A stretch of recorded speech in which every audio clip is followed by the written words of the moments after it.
Hello and welcome to Gameweek 25 of the Premium Player FPL podcast. Quick turnaround this week. We are recording on Friday, so just after Gameweek 24. It's an early deadline, isn't it, this week with 12:30 kickoff. So yeah, one to be aware of. 11 o'clock deadline it is.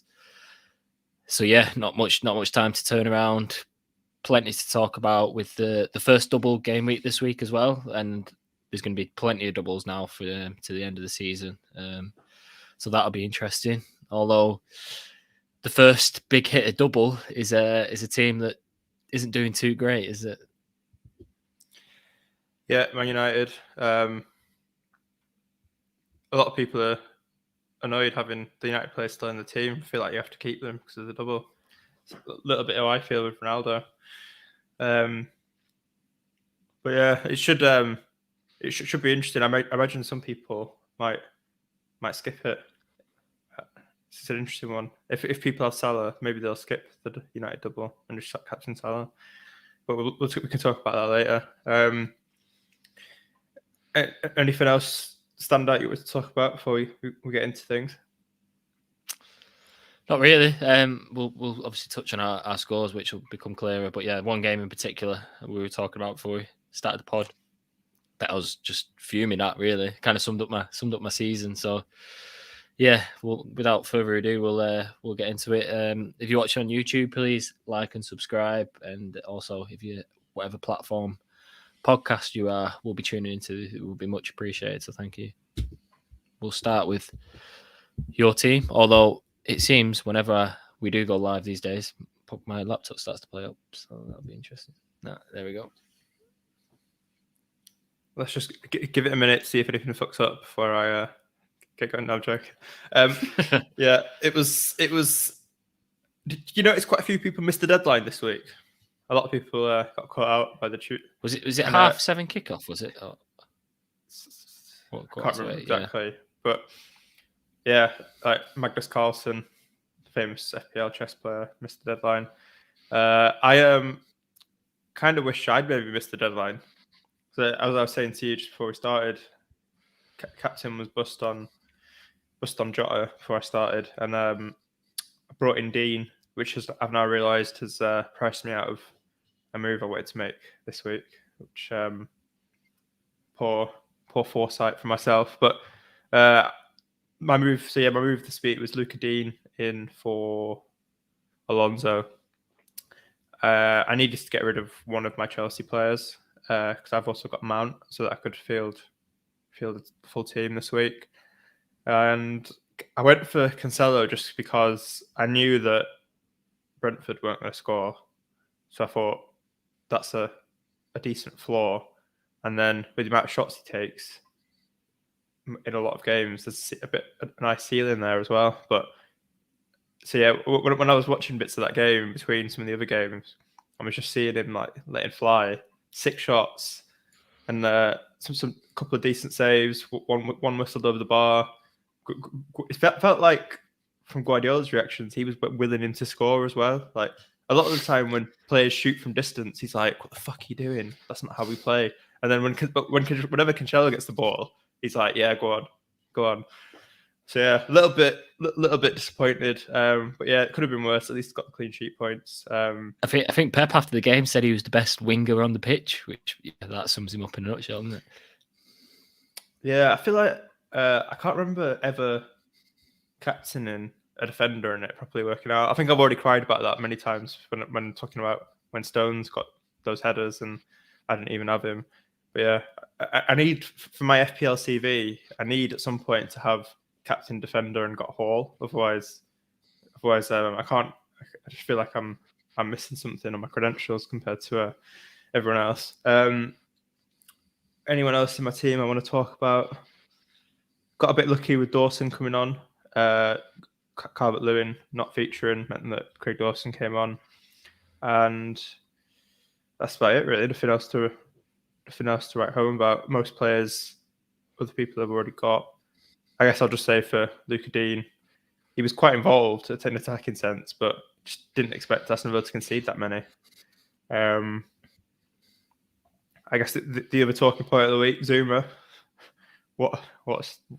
absolutely awful story. I was flabbergasted. I'm not often surprised by things in football, but was amazed that Moyes chose to play him. I guess the thought of Diop was enough to be like, I'll put up with this backlash. Well, I think he stuck with it today. He said it was my decision. I made it, and I continue with it until someone stops me. So he's going to be playing this weekend, which it's going to be interesting to see how it plays out. Until somebody stops me. It sounds like something a villain in a superhero movie says. Like just imagine there's the Joker saying that. Somebody stop me. There's a fun meme in that somewhere. So yeah, 68 points. My rank is now 107k, which I think was a red arrow. Feels a bit harsh to get 68 points in a red arrow, but I think they're not getting the captain quite right. It's probably. I think if you had Jota captain this week, you've had a good game week, and if you've not, you've had a red arrow. I think that's how it seems to have played out. Yeah, because Bowen captain has got more points as well, didn't they? With the bonus and clean sheet points, etc., that comes with his goal. So yeah, let's move on to your week. Yeah, so I got 59, so just less than yourself. Obviously, the captain, even worse than yours, Kane. Talked about before we went on air. Watched that game. But I think Kane had a big chance created for Reguilon and vice versa. So I was pretty unlucky to come out with 3 points for them two, or 5 with the Kane captain. But other than that, the team's quite similar to yours. Ramsdale, Digne, Alexander-Arnold, Cancelo, Reguilon, Foden, who was in and out of the game. I don't think I could. Actually, I should have got points there. He didn't do that great. So, but interestingly, he came off. So hopefully he'll start Norwich game. But who knows what'll happen there. Bowen delivering again. Jota, we talked about. Martinelli. Did you see the sending off? I've heard about it. I've not seen it. I've never seen anything like it in football before. So he got 2 bookings in one movement, but the first one was he was trying to stop the throw-in from being taken quickly. He kind of pushed the guy, small push, so he couldn't take it quickly. But then he took the throw-in anyway, and then he basically just ran after the guy who got who got the throw-in, received the throw-in, and kind of just pushed him to the floor. So I think 2 bookings in one movement was, I think, in an isolated incident. Maybe there were 2 bookings. I know people say the throw-in because he didn't actually stop the throw-in. It shouldn't have been a booking, but yeah, I've not seen that in football. I don't think before, someone getting booked twice in the same move. I know Jimenez City, but that was 2 different moves that happened. Play stopped, he got booked, and then he got booked straight again. So yeah, quite unprecedented. I think that Ronaldo 1, Kane 2. So yeah, big story of the season really. Big hitting forwards. Haven't done anything. Ronaldo will be interesting this week. Obviously, I'm forced to captain him, I think, just because I've kept him now for this double. Just got to see what happens. But I mean, he ran off the pitch, didn't he? The fact that he didn't start, you think now works in Ronaldo owners' favour for him getting more minutes in the double, but it's hard to say. What's that done for your rank then? I assume your rank is still awful. You're too scared to put it in your in your bio thing. I think I moved down from 390 to like 430 or something. So yeah, I looked at my team this week and I thought, oh, that looks good. And then yeah. Have you learned anything from that? If that was last season, Kane gets a couple of goals, doesn't he? And I'm flying high. It's just I just can't seem to. There's been a lot of weeks. Right. It feels like this is like the 3rd time this season where Kane or Son have been tipped for captaincy, and Son's got something and Kane hasn't. He's actually playing better though. It's different from earlier in the season where Kane was shocking, bad call. Really, he's actually playing well. But yeah, you are right in saying that. So looking at this week's double, so yeah, United have got Southampton and Brighton. Given what Southampton just did, both Spurs at home as well. Interesting. But given how Southampton play, and like they're just the way they've just played against Tottenham, the bits I caught of that game, Southampton were outplaying Tottenham.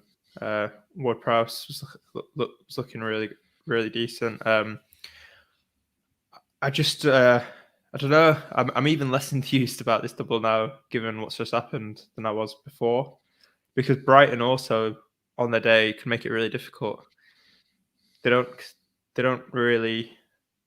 often lose games by many when they do, Brighton. So, and then that coupled with the fact that you can't really be sure that Ronaldo's going to get decent minutes in both the games, with the way it's been recently. I think I'd be more happy if I was a Bruno owner. What's your thoughts on that?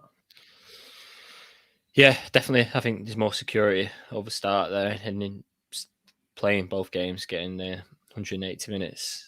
I think it's easy if you've got one or two United assets. Just keep them. I think the tricky one is if you don't have Bruno or Ronaldo. What do you do now for this double? I think that's a tricky call. It's, do you go straight to Salah captain away at Burnley and just forget United's double, or do you take a gamble on one of them? I think that's the interesting one. Did you watch the Liverpool game last night? Yeah, I did. Yeah, Salah looked sharp. He could have had a hat-trick in 20 minutes. Yeah. Yeah. Schmeichel pulled off a great save, one of them. Yeah, he pulled off a great save. He hit the bar and he almost got a penalty. He was close to getting a penalty. So if I was in that conundrum and I wasn't really sure about bringing any United players just for 1 week, because most people will be moving on their United players for players who double in 26 after this one, I probably would just go straight to Salah. And last week we were talking about Salah's minutes and all that stuff. Given Klopp's comments about him being a physicality monster and all that stuff, and the way he looked when he came on last night, and he only played 20 minutes last night, I think he'll want to keep him in his match rhythm now for the Champions League. So I think he will get decent minutes against Burnley. I can't see him getting only 20 minutes again. So he will start against Burnley now, won't he? Yeah, I think he might start and the game might be secure 60 minutes and he might come off. Yeah, I think that's the uncertainty. But then even if he's getting 60 minutes, you'd fancy him to score, wouldn't you? I'm with you on that. I can't see him not starting again. Yeah, so if I was in that predicament, I think Sunday fixture as well, isn't it? Extra day recovery period. The only thing that might not work in that way is the sense that is it Diaz, the new player they've signed? Yeah, he looked good. Yeah, he looked really good. So, and Klopp said after the game in the post-match comments that he was quite surprised how quickly he settled. Like even in training, he was quite surprised how quickly he's just picked up the Liverpool way of playing, like the way they press, the way they tackle, the intensity. So I guess that does give him the option to keep Salah on the bench for a bit more now. But yeah, the way that Salah is as a person, I think he'll be wanting that start, chasing records and all that stuff. So I'd be quite happy to just go for Salah, especially if it saves you a couple of transfers in your long-term strategy. Anything you want to say about Brighton before we forget when we go into United? I think, yeah, the attack is a tricky one, isn't it? Because they rotate quite a lot and no one really stands out.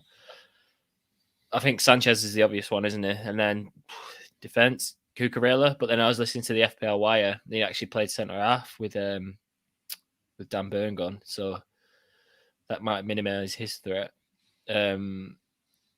I've got Ramsdale, haven't I, who's blanking this week. So I'm actually looking at maybe getting Sanchez in, how that's going to work. Hopefully he might get a clean sheet against Watford, a few save points against United. I know you've already got Sanchez, haven't you? Probably wouldn't get another one, I don't think. I think Sanchez is enough. Yeah.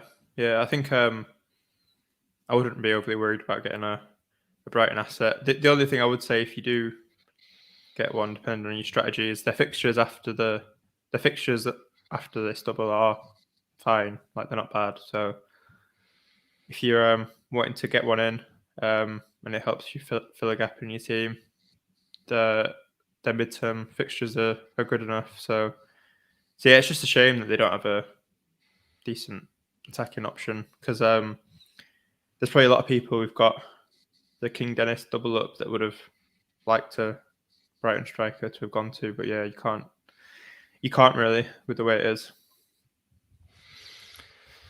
Yeah, so we'll move on to United in further detail here. So this is a stat that you shared, wasn't it, from the FPL Wire?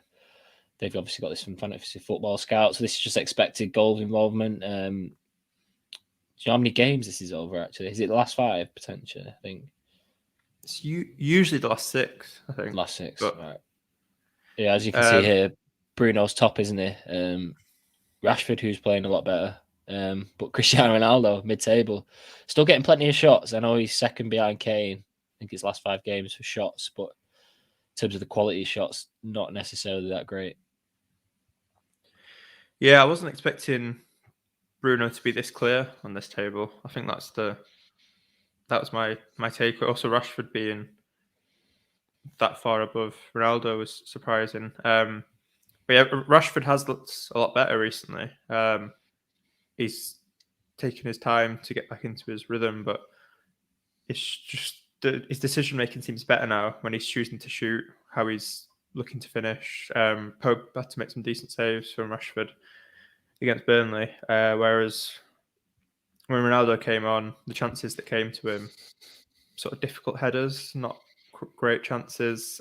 And I know that Rangnick was asked about Ronaldo's struggling form in the press conference today, so he had to defend Ronaldo and say, well, none of the players are finishing well at the moment, which is the story really. But yeah, I think this outlines why we were saying Bruno is the preferred captain over Ronaldo. If you were getting one United player and you were on the fence, it would be Bruno for me. Are you tempted at all bringing Bruno in as well as Ronaldo? No. No.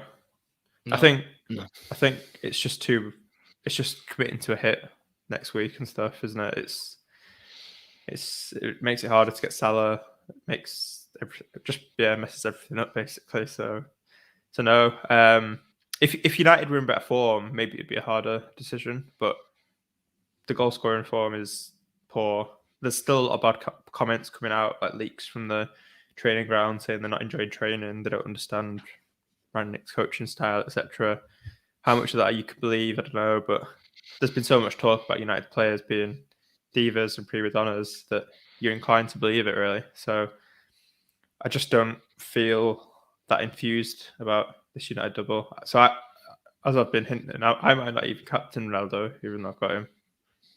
If I bring in Salah this week, I might just captain Salah.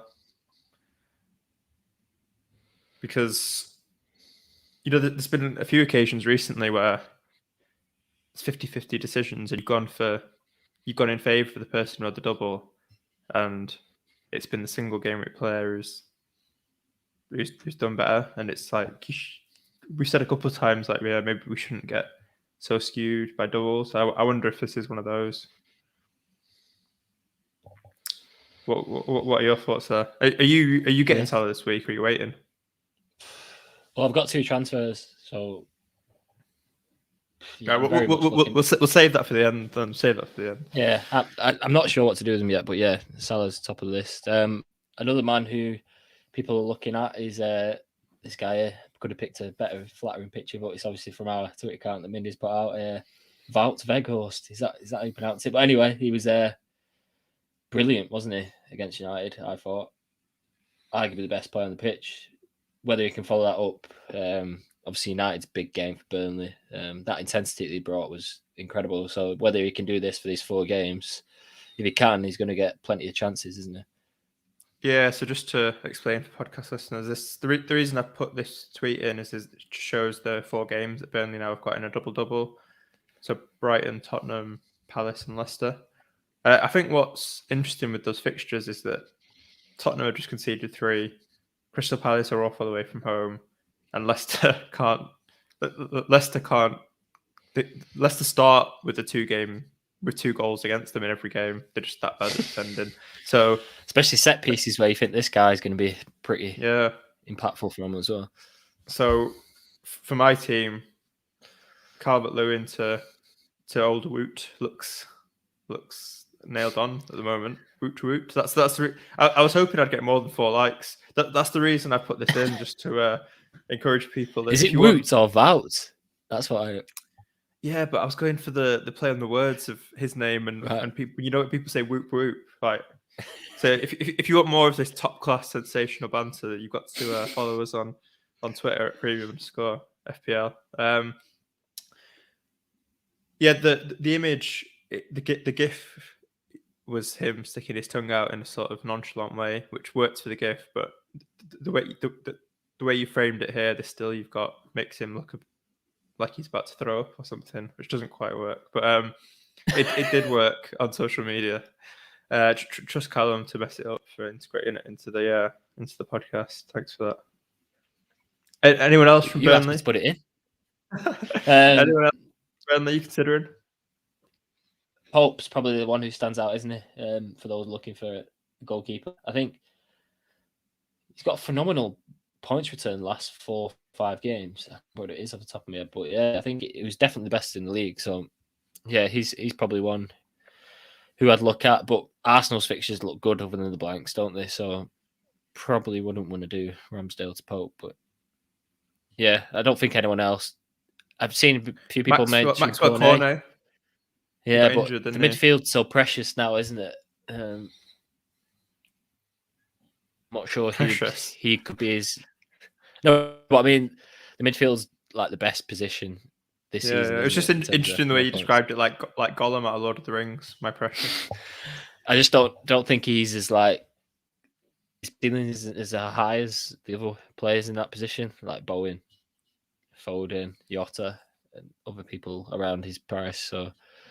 Yeah, the fact that he can't stay fit probably tempted. Isn't great. Yeah, but this man, I'm looking to get him in for sure.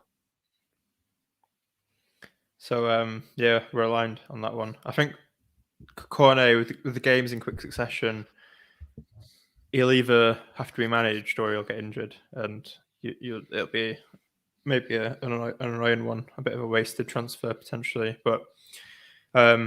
Wouldn't be surprised if he does get a few goals in that game, given how he looked at the start of the season, if he does manage to stay fit for all 4 of them. There hasn't been anything else fresh announced yet, has there? That we didn't already know, apart from the Burnley double.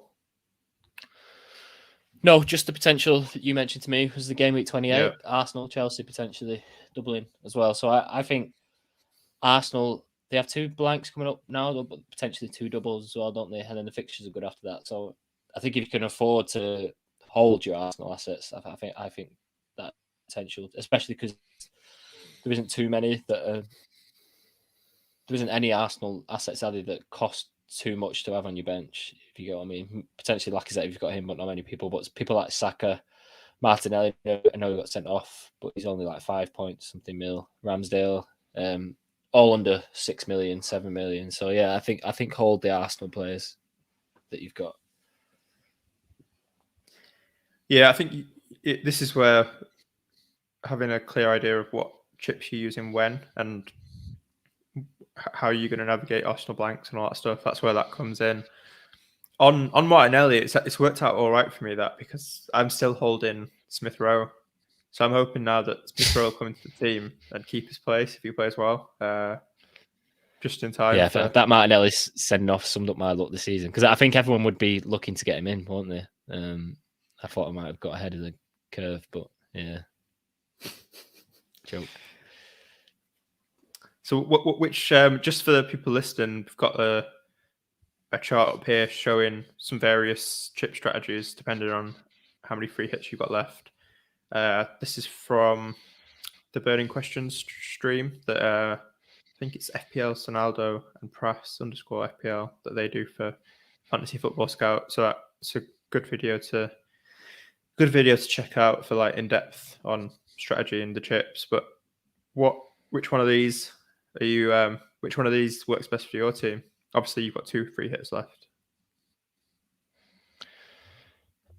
In terms of both free hits, I think the overriding scenario here is free hit 27, isn't it? That's one, and then kind of work out the rest.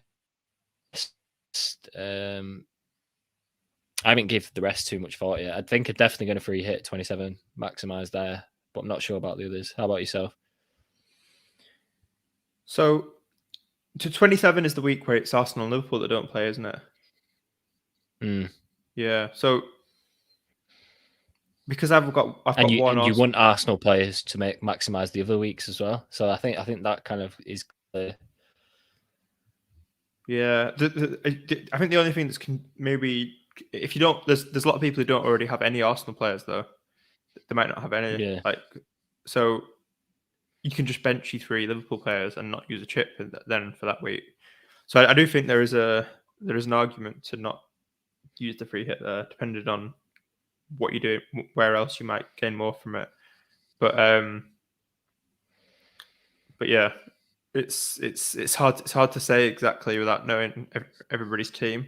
I think it's one of those where you might have to get the old spreadsheet out and just look at how many players you're going to have in each week. It's confusing to figure out, but it's that stage of the season where you can't really give advice that's going to work for everyone. So with your current player, are you just not thinking about the wild card? So you thought about triple captain. That's going to be Salah in the double 26. Yeah. I think, and for the rest, especially of it, how he looked yesterday. Yeah, I think that makes an easier decision now. I think if there was still question marks over his fitness and stuff, in terms of the wild card, I think personally for me, 34 sounds a bit too late. I like to have a bit more impact with the wild card. This season might be different because there might be like 3 or 4 weeks of double that, so that might be where we have to change our plans and all of them. But I think in previous seasons, always like to wild card no later really than game week 31, just because I think you can kind of set up for 7 the last running really. But that's just my personal preference. People might attack it differently. Yeah, the thing that goes against that is that the big double is, from what people seem to be saying, is going to be 36. Yeah, so it's a bit different this season, isn't it? So in terms of optimizing bench boost, if you're bringing in players for a potential bench boost in 36, if you do it in 31, you've then got a really expensive squad for for so many weeks, and players could come in and out of the team or get injured. You really want the week where you wildcard and the week where you bench boost to be as close together as possible. So I think that's why. Although the bench boost is a troll chip, isn't it? And I've never seen anyone get it right. Yeah, the examples you tend to see of people smashing it are the people who just spunk it in a single game week without much thought. So yeah, but I think that's the reason why people are looking at 34. But yes, similar to yourself, I'm not really locked in to when I'm going to use the other free hit and when I'm going to use the wildcard yet, just because it's so confusing just going from week to week still for me. So obviously, whenever you bring a player in, you've just got to be checking that you're not screwing yourself up for your plan. So if you're not planning to free hit in a certain week where other people are, you need to make sure that the player you're bringing in doesn't have a blank that week and all that stuff. But yeah, I think that's that. Is that it for here? Yeah, I think it'll start to come a bit more clear over the next few weeks, like you say. To finish off, we'll do the premium planning segment. As you can see here, teams at the top of the chart, no surprise, are the ones with doubles. So you can top Brighton just below, Palace, Brentford, and then United, who've got a double this week, Leicester, Tottenham, Watford, Villa. So teams that really are linked around mid-table, haven't they? Got strong fixtures over the next 5. So we might start to see some points variance. I think this week, in all the mini leagues that I was in, there was a real points disparity. People like Coutinho, De Bruyne, even like Ramsey and stuff. So I do think around this kind of period up until like 31, 32, there might be a bit of a point swing, which will make it interesting. Yeah, fair. It's interesting that a lot of these teams that are towards the top of the ticker don't have assets you could go to even if you wanted to. Like Crystal Palace talking up Edward last week, and he Yeah.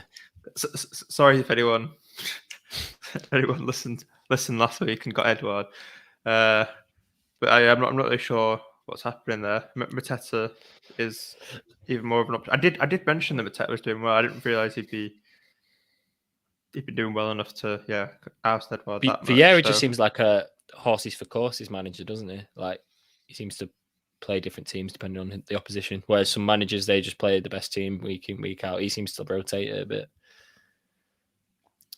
Yeah, fair. Maybe that's his way of keeping all of them happy. I don't know. Brentford, Tony's been out. There's not really anything else that you'd want to recommend at Brentford. We spent quite a while talking about United. Not worth going into that. Leeds is interesting, actually. So, did you?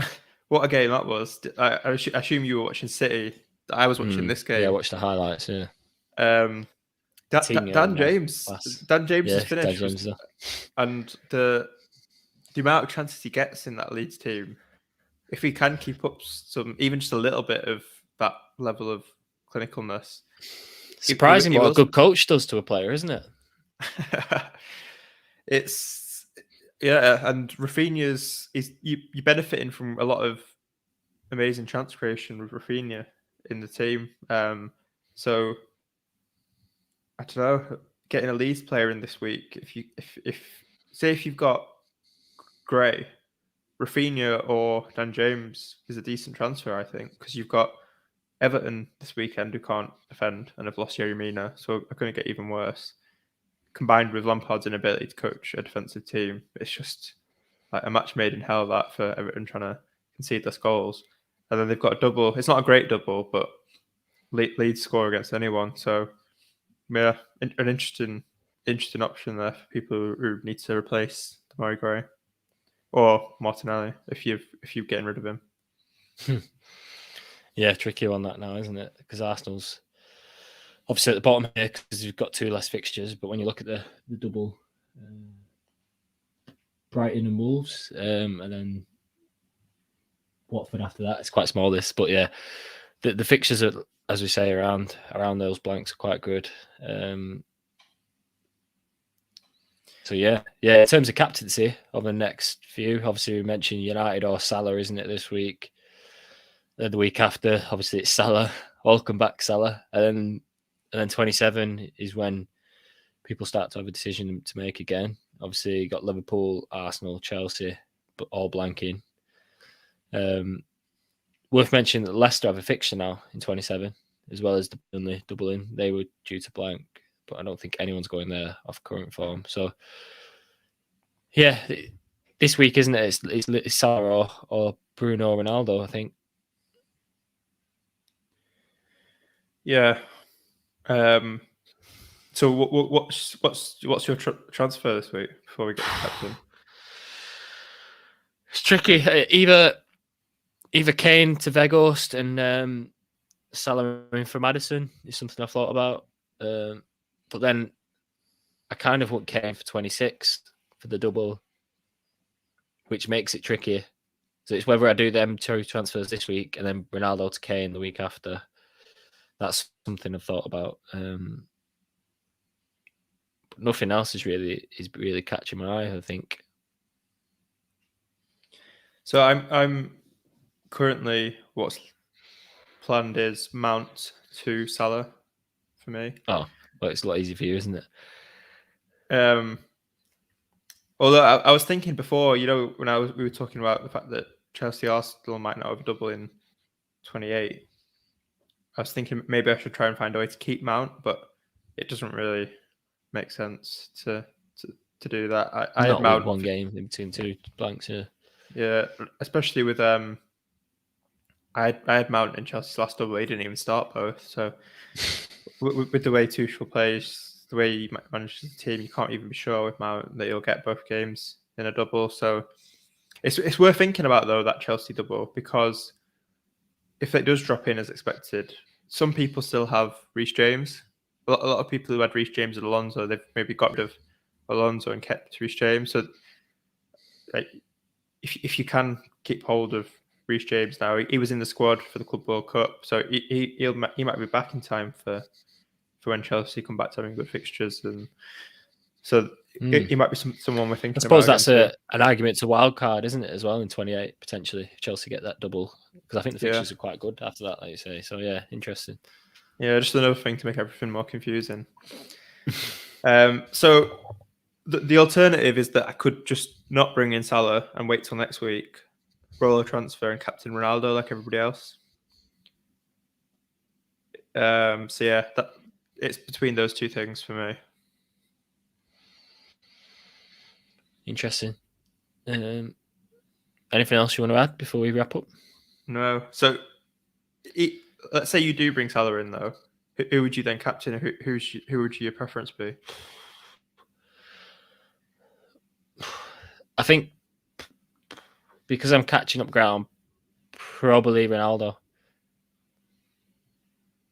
But how does that work? Won't Ronaldo be more captain than Salah this week because of a double? Surely by that logic, you should captain I'm Salah. not sure, I reckon a lot of people have sold Ronaldo because of the past few game weeks. Right. I could be wrong. Yeah. I could be wrong. It's interesting. Maybe we should have looked into the current captaincy polls and brought that to this. But yeah, I just assumed Ronaldo. I think amongst active managers, though, like people who play and pay attention to doubles and all that stuff, I think Ronaldo would be the one with the bigger EO. So Ronaldo is 27% owned, brought in by 40,000 managers this week, sold by 90,000. Wow. Salah 41%, but obviously, like you say, not all of them are active. But he's brought in by 365,000 and only sold by 10,000. So that just makes me think that people are swaying towards Salah. I wonder how many. Yeah, there'll be a lot of those people who've taken out Ronaldo and just not noticed that he's got 2 games coming up, the double game week. Nah, surely not. Well, it doesn't quite make sense otherwise, does it? Well, if you've seen how bad United have been, I don't think it's as bonkers. Yeah, United have been bad, but I've not seen anyone saying, but what we advise you to do is now get rid of him just before the double that you brought him for. Yeah, true. But yeah, but let's not go back into United being wank. We've done that enough this season. I think that's it. Try to keep it short and sweet this week so that people have a chance to listen. Be on your podcast platform very short after the stream. So yeah, and I'll this game week despite how I'm doing. And Callum plugged stuff before, but yeah, just a quick reminder: if you're still listening, please drop a like on the stream on YouTube. Even if you're not, even if you're a podcast listener, log on to YouTube and just drop us a like. Be a nice person, get some good karma. And that's it. It's ironic you saying be a good person. Well, if you don't want to have a life like mine, that's what you should do, isn't it? that's the incentive. On that note, we'll catch you next week. See ya.